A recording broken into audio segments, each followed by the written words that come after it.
Good evening. I want to welcome everybody to our February 7th Planning Commission meeting. Before we get started, I want to say, give our condolences to our chairman, Bob Lamb.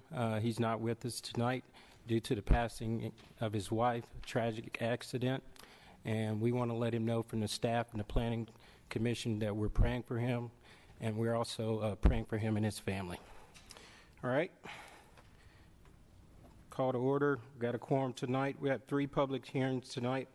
First public hearing is a zoning application for amendment for Kimbrough Woods PRD on approximately 28 acres, 0.18 acres, located along Veterans Parkway, St. Andrews Drive, Kimbrough Development Group, LLC applicant. Matthew. Thank you, Vice Chairman Wade. Our first public hearing tonight is a pretty simple amendment to the Kimbrough Woods PRD that was adopted late last year.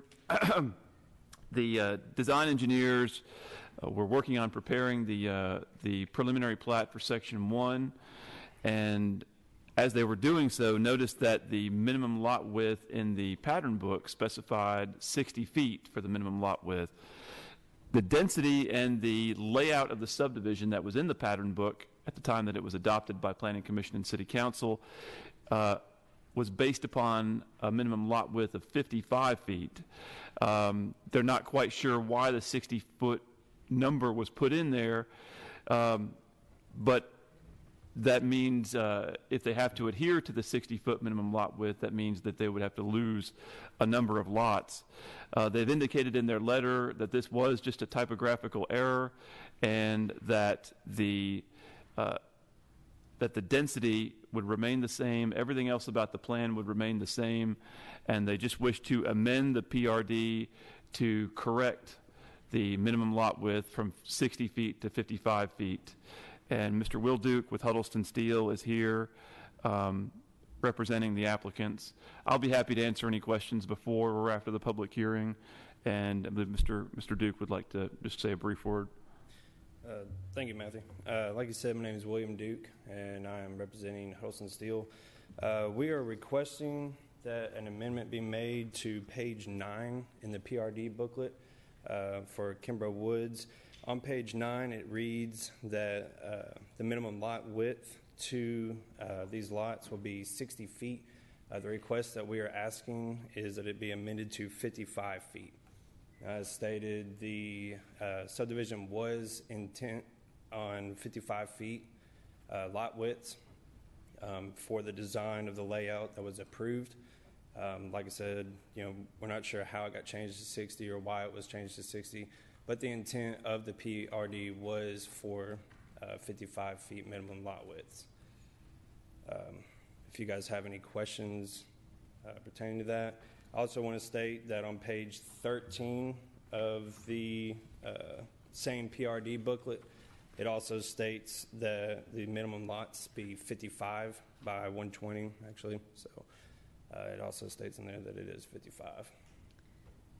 And so can I just confirm then, so like the layout that we were looking at and the number of lots that it listed and all of that is still the same? Yes, ma'am. We're not changing the number of lots, we're not changing the layout? No, ma'am, we will not be changing anything within the booklet. All right. Just on page 9, the 60 to 55 feet. All right, thank you. And Ms. Jones, we, because the minimum lot width is such a fundamental requirement for the subdivision, it's what we would go to when we're reviewing the plans to make sure that it complies with the zoning, and it was explicitly stated that it was 60 feet. We felt that this was something that we could not approve administratively, that we needed to bring back to y'all to review, and it was not just a minor deviation from the plan. Okay. Thank you, Mr. Duke. Okay. Any questions from the commission? If not, let's open up our public hearing. If you're speaking for a group, you have 5 minutes. If you're speaking for an individual, you have 3 minutes. Let's open up our public hearing. Anybody? All right, let's close our public hearing. Commission, anybody have any questions? Matthew, what is the standard that we would use to say this would require a redo of the public hearing versus this is just something we could amend? Where's that standard at? Because, I mean, when I hate to say it, but there may have been somebody at the last public hearing that would have been opposed to it if the lot size were that, although the density's not changing, and that's the reason I'm kind of comfortable with this one. But at what point where's the line? There is a set of standards in the zoning ordinance, in the plan development section of the zoning ordinance, that outlines what is considered a minor deviation.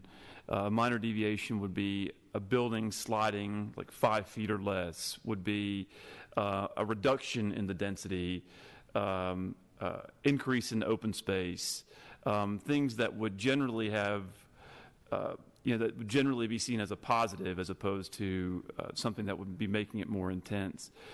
In this case, even though the density is remaining the same and their layout was based on the 55-foot minimum lot widths according to them, it was so explicit in the book, and that's such a fundamental requirement in the PRD that even though we felt comfortable with their request, moving forward to y'all, we didn't feel comfortable just saying that we're changing this fundamental requirement of the plan development zoning.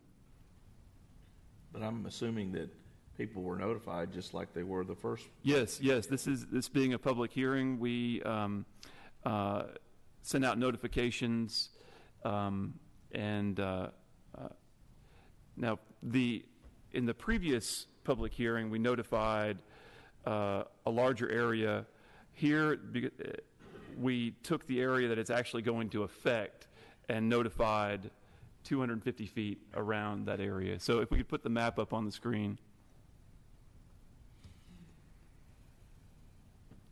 This is the undeveloped portion of the subdivision. This is the area that it's actually going to be applicable to, and we did our standard 250-foot notification around that. And I think that the only person who spoke at the public hearing back in August of last year, and I might be mistaken about this, but I believe was Mr. Jensen, who lives on the large lot to the southeast of the property. Mm-hmm. That's right. And he would have been within that notification area.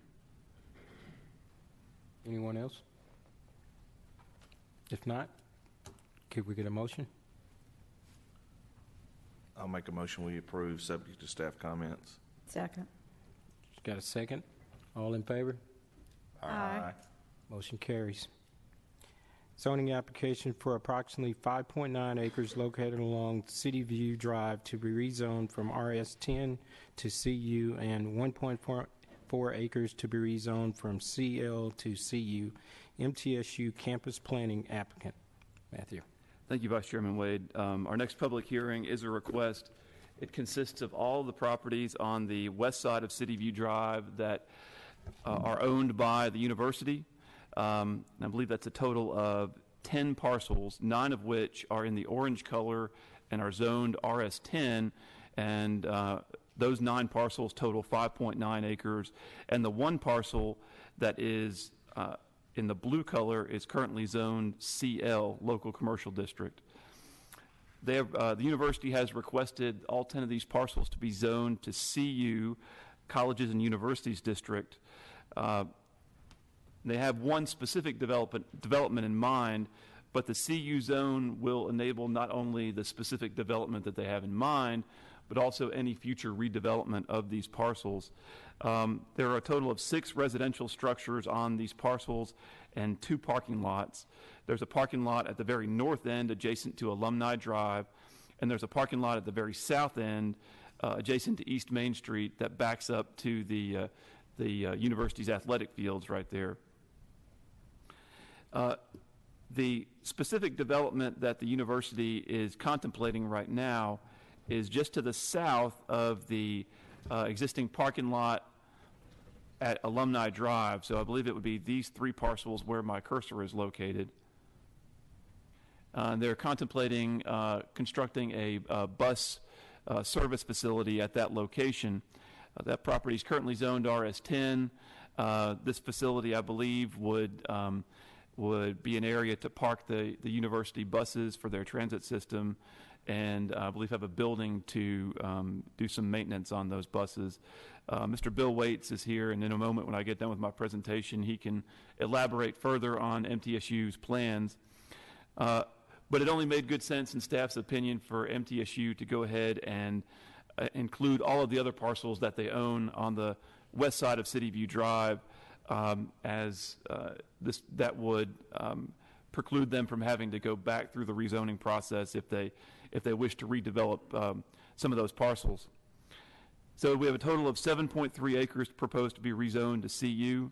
As you can see on the aerial photo that they've supplied, there's a large apartment complex across City View Drive. MTSU's main campus is to the north along Alumni Drive, and just to the west of the subject property is the recently approved Walker Station PRD that Old South proposes to build. I believe 23 single-family detached homes sold via a horizontal property regime.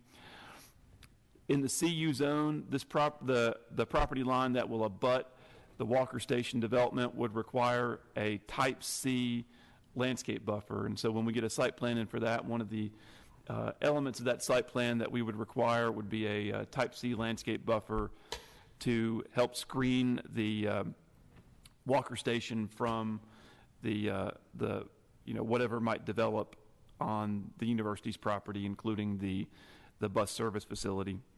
The 2035 plan, the future land use map contained in the 2035 plan, recommends public institutional uses for this property, and no doubt the 2035 plan saw the need for there to be land to accommodate the future expansion of the university.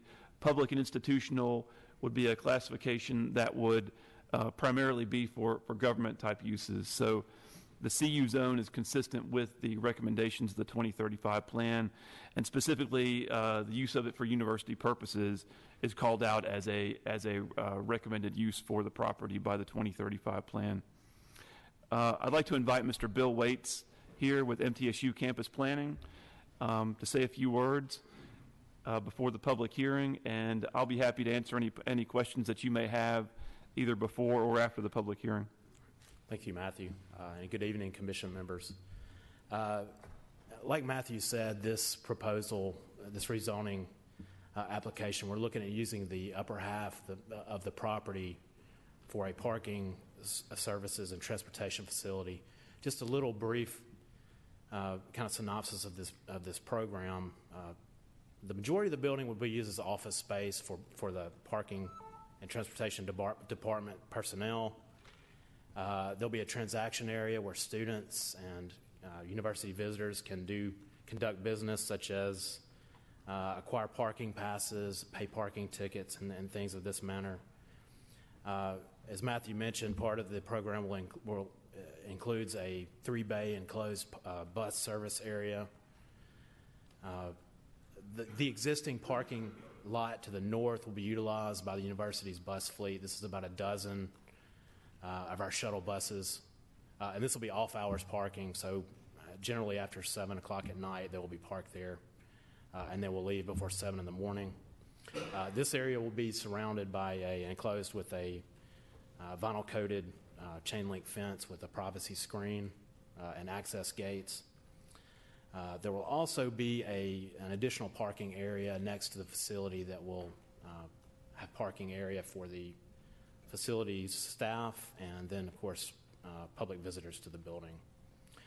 This site was indicated as part of the MTSU Campus Master Planning document. And if you guys have I'll be happy to answer any questions you may have more specifically about this facility or our rezoning application. I've got a question. The lot that's at the corner of City View Drive and East Main that's not part of this application, remind me what's there? I'm sorry, the City View and East Main? Oh, I think it's a tavern. Okay, so it's that's the existing structure there currently. I couldn't remember. Okay, thank you. Gentleman Jim's, the old filling station. The old gentleman. Eddie. All right, thank you, Mr. Gary told me that. Thank you, Mr. Waits. Thank you. We appreciate that. Let's open up our public hearing. Anyone? If not, we'll close our public hearing. Commission? Anybody have any questions? There's no questions. I'd make a motion for approval, subject to any and all staff comments. Is there a second? All in favor? Aye. Motion approved. Proposed amendment for zoning ordinance regarding Section 13 Planning Development Regulations, Section 19, Residential Districts, Section 21, Commercial Districts, Charter 1 and Charter 1 endnotes, using permitted by zoning district pertaining to multifamily housing, City of Murfreesboro Planning Department applicant. Mr. Donald. Thank you. Good evening. At the January 24th day meeting, we discussed the history of this amendment and how it came to be, so I'll skip that this evening unless everybody wants to recount it again. I will say that the City Council imposed a moratorium on rezonings to the RM12 and RM16 districts about a year and a half ago, and that moratorium still stands now. Since that time, the Planning Department has worked on a few zoning ordinance revisions that were intended to give applicants, as well as the Planning Commission and the City Council, more options for higher density housing. These included the creation of the RSA Type 2 and RSA Type 3 districts for townhouses, as well as the creation of the RS6 zoning district, which allows more compact single-family housing. Since the enactment of the moratorium, new requests for multifamily residential projects have only been allowed to move forward using planned development zoning. Of course, the PUD and PRD districts allow the Planning Commission and the City Council to exercise considerable latitude or discretion when it comes to site layout design and other important factors. This zoning ordinance amendment would codify the requirement that multifamily residential be allowed only in planned developments, with two exceptions. First, if the property is zoned CU or college and university, multifamily residential would still be a by right use. All of the CU parcels in the city are owned by the state of Tennessee with only one exception, and that one exception already has a multifamily development on it. Second, if a property was zoned RM12, RM16, MU, or CBD on or prior to December 31st, 2017, then that property would retain multifamily residential as a by right use.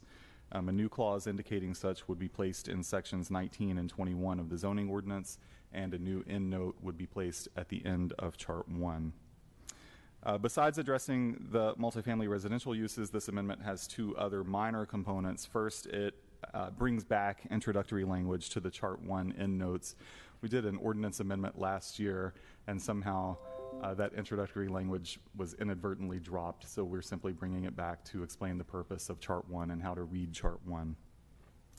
Second thing is that all references to RM22 would be removed from the zoning ordinance. RM22 is a former zoning district that was eliminated from the ordinance last year, but there are still some scattered references to RM22 in the ordinance. Staff requests that the Planning Commission conduct a public hearing on this zoning ordinance revision and then make a recommendation to the City Council, and we can answer any questions that you may have. Any questions? All right, if not, let's open up our public hearing. All right, let's close our public hearing. Mr. Donald, let me ask you this. So are you saying if something's zoned CU already, we can put multifamily housing on there? Yes, sir. So there were 5 zoning districts where multifamily housing is allowed by right, and CU was one of those. And it's the only one that we're just sort of leaving alone with this, and that's just because those properties tend to be owned by the state of Tennessee, and of course they're very nice and bring things to us, but they can always invoke privilege, I think, over our zoning regulations. Okay. Anyone else? And just to confirm, the reference to anything prior to December 31st, 2017, that already has the RM zoning on it, there's no 5 years, 10 years. I mean, that's just by right. They have that zone. That's right. We did not put any kind of sunset or any kind of window on that. We could have picked any date after August of 2016 because there haven't been any more rezonings. So we just sort of settled on December 31st of 2017 as the end date. But yeah, that'll never expire. All right, anyone else? Not, can we get a motion? I move for approval, Second. subject to staff comments. Is there a second? Second. All in favor? Aye. Aye. All right, motion carries. Staff reports and other business? Vice Chairman, I'd just like to remind everybody that till the end of the month, we are still trying to finish up our census. The Fire Rescue Department will be going door to door. I would ask the public to please answer your door and help us count everybody so we can get our state share revenue. And also, while they're there, they will be more than happy to look at your smoke detectors, batteries. If you don't have one, they'll actually install one, check your fire extinguishers, or help you with an egress plan. So welcome them. They should be in your neighborhood. You'll see them, like I said, at the end of the month, and they will be the only city employees going door to door to take that census information. Thank you.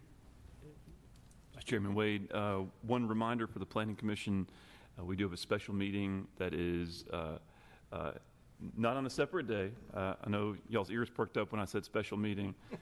At 11 o'clock before our regularly scheduled 1 o'clock meeting on the 21st. We hope all of you can make it. It's going to be a tour of the Gateway with Ms. Green and Mr. Whitaker leading the narration. And so we hope you can make it. That'll be 11 o'clock, then followed by, we'll be going on one of our Rover buses, and followed at noon with lunch here at City Hall, and then our 1 o'clock regularly scheduled meeting. I had to stretch that out because I told Ms. Jaco I was predicting 7:25, and so I'm trying to make it. Are we meeting in here or in the bottom floor? I think that we'll send you, Ms. Jaco will be in touch with some instructions on where to meet. Thank you. All right, Matthew, I have 7:23. I don't think you're going to make it. I can always talk for 2 more minutes. Yeah, well, I may be able to take up a minute of that.